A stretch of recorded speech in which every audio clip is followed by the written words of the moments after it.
जय श्री गणेश। नमस्कार। मैं आचार्य संजय द्विवेदी। मेरे समस्त प्रबुद्ध दर्शकों का मेरे चैनल पे हार्दिक स्वागत है।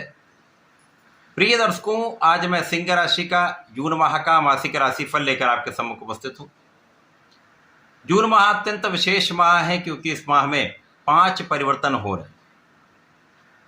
5 परिवर्तन जिनमें सर्वाधिक महत्वपूर्ण गुरुदेव बृहस्पति का परिवर्तन है, जो इस वर्ष का ही महापरिवर्तन है।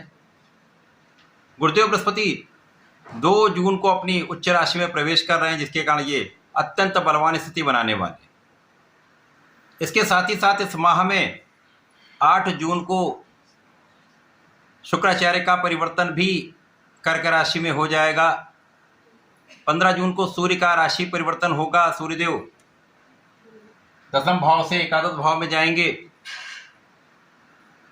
21 जून को मंगल का राशि परिवर्तन होगा। मंगल 9वें भाव से 10वें भाव में प्रवेश करेंगे। 22 जून को बुध का राशि परिवर्तन होगा। बुध एकादश भाव से द्वादश भाव में जाएंगे, जहां पर द्वादश भाव में त्रिग्रह योग का निर्माण होगा।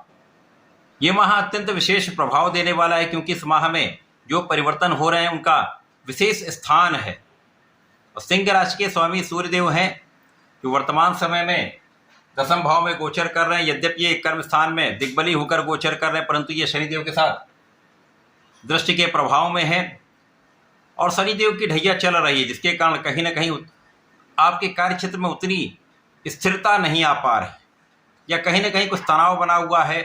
लोगों का उतना सहयोग नहीं प्राप्त हो पा रहा है जितना आप प्राप्त कर पाते हैं या कर सकते हैं। इसी प्रकार से इस समय में कुछ रोग और कुछ स्वास्थ्य समस्याएं आपके लिए तनाव का कारण बनी हुई। इस माह में जब पहला परिवर्तन गुरुदेव का होगा, जो आपके द्वादश भाव में जाएंगे। अब गुरुदेव बृहस्पति आपके लिए अष्टम के स्वामी हैं तथा आपके लिए पंचम के स्वामी हैं। यद्यपि ये द्वादश भाव में जा रहे हैं, परंतु यहाँ पर ये विपरीत राजयोग में होंगे और अपनी उच्च अवस्था में निश्चित रूप से कुछ महालाभ की स्थिति बनाने वाले। गुरुदेव बृहस्पति का यहाँ पर गोचर आपके सुख समृद्धि में वृद्धि करने वाला है, आपके आय में अचानक वृद्धि करने वाला है, व्ययों को नियंत्रित करने वाला है तथा यात्राओं पर नियंत्रण करके आपको आध्यात्मिक बनाने वाला है। आध्यात्मिकता में वृद्धि से, आपके कार्य क्षेत्र में वृद्धि से आप कुछ अनुष्ठानों में, कुछ धार्मिक यात्राओं में अपना कुछ व्यय अवश्य ही करने वाले। इस माह में जो दूसरा परिवर्तन है वो शुक्राचार्य का है। जब शुक्राचार्य द्वादश भाव में जाएंगे और शुक्राचार्य को द्वादश का कारिकत्व प्राप्त है। अब जिसके कारण क्या होगा कि अपने कारक भाव में ये पहुंच जाएंगे और गुरुदेव के साथ शंख योग में होकर महाप्रबल स्थिति बनाएंगे। अब यहाँ पर सिंह राशि के लिए कर्म क्षेत्र के स्वामी तथा पराक्रम के स्वामी शुक्राचार्य यहाँ पर ये बलवान स्थिति में है और गुरुदेव इस बल को कई गुना बढ़ाने वाले हैं, जिसके कारण इस समय में आपका परिश्रम भी पहले से अधिक हो जाएगा। साथ ही साथ गुरुदेव का प्रभाव आपको सही दिशा में ऊर्जा को लगाने का ज्ञान आपको दे देंगे, आपकी ऊर्जा का सही उपयोग करना आपको सिखा देंगे, जिसके कारण ये समय आपके लिए अत्यंत महत्वपूर्ण हो जाएगा। इसी प्रकार से इस समय में जैसे ही सूर्यदेव का परिवर्तन होगा, सूर्यदेव एकादश भाव में पहुंचेंगे और ये शनि की प्रथम दृष्टि के प्रभाव से मुक्त होकर लाभ भाव में अत्यंत प्रबल अवस्था मित्र की राशि में पहुंच जाएंगे। यहाँ पर बुधादित्य योग भी बनेगा, जिसके कारण आपके नौकरी का भाव अत्यंत प्रबल हो जाए। नौकरी में आ रही समस्याओं का निवारण होगा। इसी प्रकार से जो जातक नौकरी के लिए प्रयत्न कर रहे हैं, लंबे समय से लगे हुए थे लेकिन काम नहीं बन पा रहा था, उनका काम बनने वाला है। साथ ही साथ यदि नौकरी में कुछ अवरोध या समस्या या कष्ट है, उसका भी यहाँ पर पूर्ण रूप से निवारण होने वाला है। यद्यपि ये शनि की ढैया का समय है, तनाव कुछ रहेगा, कार्यक्षेत्र में कुछ उतार चढ़ाव होता रहेगा, लेकिन पहले से अधिक स्थिरता आपको प्राप्त होने वाली है। कार्यक्षेत्र में उच्चाधिकारियों का सहयोग अब मिलेगा। शासन प्रशासन से आपको लाभ मिलेगा, सरकारी सेवाओं से लाभ मिलेगा। और यदि सरकारी सेवाओं में आप हैं, वहाँ पर कोई एलिगेशन लगा हुआ था, उसका अब हल निकलना आरंभ हो जाए। इसके साथ ही साथ इस समय में जो स्थितियां बने उनमें अचानक धन प्राप्ति का योग बनेगा। पारिवारिक संपत्ति से अथवा किसी अन्य स्रोत से अचानक बड़े धन लाभ की प्राप्ति का योग बन रहा है। इस धन प्राप्ति से धन का संचय भी आप कर पाएंगे और धन का सही इन्वेस्टमेंट आप कर पाएंगे।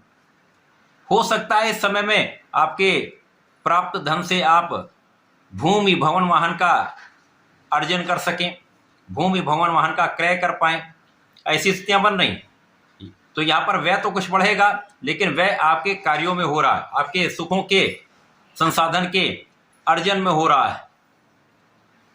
इस समय में ज्ञान की स्थिति पहले से अधिक ठीक रहने वाली है। यद्यपि यहाँ पर गुरु का कार्यकत्व ही ज्ञान देने का है, शिक्षित करने का है, योग बनाने का, परंतु द्वादश भाव में है। तो यदि इस समय में आपने लापरवाही की, विद्यार्थियों के लिए विशेष रूप से यहाँ पर सावधानी की आवश्यकता है कि यदि आपने अपना आत्मबल प्रबल करके अपने पढ़ाई के क्षेत्र में आप अपने आप को लगाए रहे, पूर्ण परिश्रम करते रहे, तो सफलता में कोई संदेह नहीं। परंतु मन का भ्रम, क्योंकि लग्न पर राहु का प्रभाव है, तो ये भ्रमित तो करेंगे। तो यदि भ्रमित आप नहीं हुए, अनावश्यक डर से आप बचे, तो इस समय में आप अपने शिक्षा में अच्छा कर पाएंगे। यद्यपि परिणाम आपके आशा के अनुरूप नहीं आएगा, परंतु बहुत कष्टकारी भी नहीं हो। इस समय संतान पक्ष कुछ निर्बल हो सकता है, उसके कारण आपको कुछ चिंता हो सकती है, यहाँ आपको ध्यान देने की आवश्यकता है। इस समय में जब अगला परिवर्तन होगा, जब मंगल दसम भाव में पहुंचेंगे और बुध द्वादश भाव में पहुंचेंगे, यहाँ से स्थितियों में इस प्रकार से परिवर्तन होगा कि आप जो भी कार्य क्षेत्र में अपना काम करेंगे, जो आप प्रयास करेंगे, उन प्रयासों को पूर्ण रूप से आप परिणित कर पाएंगे। और जब आपका प्रयास परिणित हो जाता है तो आपको आपके कार्य क्षेत्र में सफलता मिल जाती है। और जब सफलता मिलती है तो कहीं ना कहीं से आपके नाम वृद्धि का योग बनता है, आपका मान सम्मान बढ़ जाता है। यद्यपि यहाँ पर स्थितियाँ कुछ संघर्षपूर्ण अवश्य होंगी, कार्य क्षेत्र में संघर्ष बना रहेगा, व्यापार में बहुत तगड़ा कंपटीशन होगा। इसी प्रकार से प्रोफेशन में भी आपको अपने कठिन परिश्रम से नए नए अवसर प्राप्त होंगे, लेकिन अवसरों की प्राप्ति होती रहेगी, कॉन्ट्रैक्ट की प्राप्ति होती रहेगी, व्यापार में कहीं ना कहीं से आपके कामों में प्रगति होती रहेगी, जिसके कारण धन का आगमन निरंतर होता रहे। तो धन आगमन की बड़ी समस्या नहीं है, केवल गलत निर्णय के कारण समस्या हो सकती है, ध्यान देने की आवश्यकता है। यदि इस समय में आप भ्रमित नहीं हुए, किसी प्रकार से किसी अन्य के बातों में आकर आपने अपना काम नहीं किया, तो बड़ी समस्या नहीं होगी, त्रुटियों की संभावना कम से कम होगी। तो अपने बुद्धि बल पर आपको विश्वास रखना चाहिए, अपने आत्मबल पर आपको विश्वास रखना चाहिए, और यहाँ पर अपने ज्ञान से आपको आगे बढ़ना चाहिए। यदि कहीं पर कुछ अवरोध आता भी है तो अपने पिता से संपर्क करें, पिता से बात करें, गुरु से विशेष रूप से यहाँ पर आपको उनका परामर्श लेना चाहिए, गुरुओं का आशीर्वाद लेना चाहिए, ब्राह्मणों का आशीर्वाद लेना चाहिए। तो इन समस्याओं से आप आसानी से निकल पाएंगे। इसी प्रकार से समय में कुछ रोगों की संभावना है, जो जातक पहले से किसी रोग में है उनके लिए थोड़ा कष्ट है, लेकिन अन्य स्थानों पर रोगों पर नियंत्रण होगा। यदा कदा कुछ मौसम के रोग या एलर्जी की संभावना अवश्य हो सकती है, बड़ा कोई कष्ट नहीं है, लेकिन यहाँ पर आपके कानूनी समस्याओं में आपकी पूर्ण विजय होगी तथा शत्रुओं पर भी नियंत्रण होगा। और इस समय में लाभ जो है वो कहीं ना कहीं से आप अपने परिश्रम से, अपनी युक्तियों से, अपने प्लान से, अपने बुद्धि बल से, अपने कार्यक्षेत्र में अपनी योजनाओं को सफल अवश्य ही कर पाएंगे और लाभ का निरंतर लाभ आप पा पाएंगे। तो समय ठीक है, ये माह ठीक है, पहले से अधिक आपको लाभ देने वाला है। कुछ स्थितियों में आपको ध्यान देने की आवश्यकता होगी, नियंत्रण करने की आवश्यकता होगी। इस माह में आपको नियमित रूप से भगवान सूर्यदेव को जल देना चाहिए। ओम घृणी सूर्याय नमः का कम से कम 27 बार जप अवश्य करें। भगवान भोलेनाथ पर जलार्चन करें, नमः शिवाय का जप करते रहें। भगवान भोलेनाथ पर यदि इस समय में लाल चंदन का अर्पण करते हैं, लाल पुष्प का अर्पण करते हैं, गुलाब की सुगंध का अर्पण करते हैं तो विशेष लाभ मिलते हैं। तथा भगवान श्री हरि की आराधना करें, नमो भगवते वासुदेवाय का यदि जप करते रहते हैं तो निश्चित रूप से आपके काम बनेंगे, समस्याएं कम होंगी, लाभ प्राप्त होता रहेगा।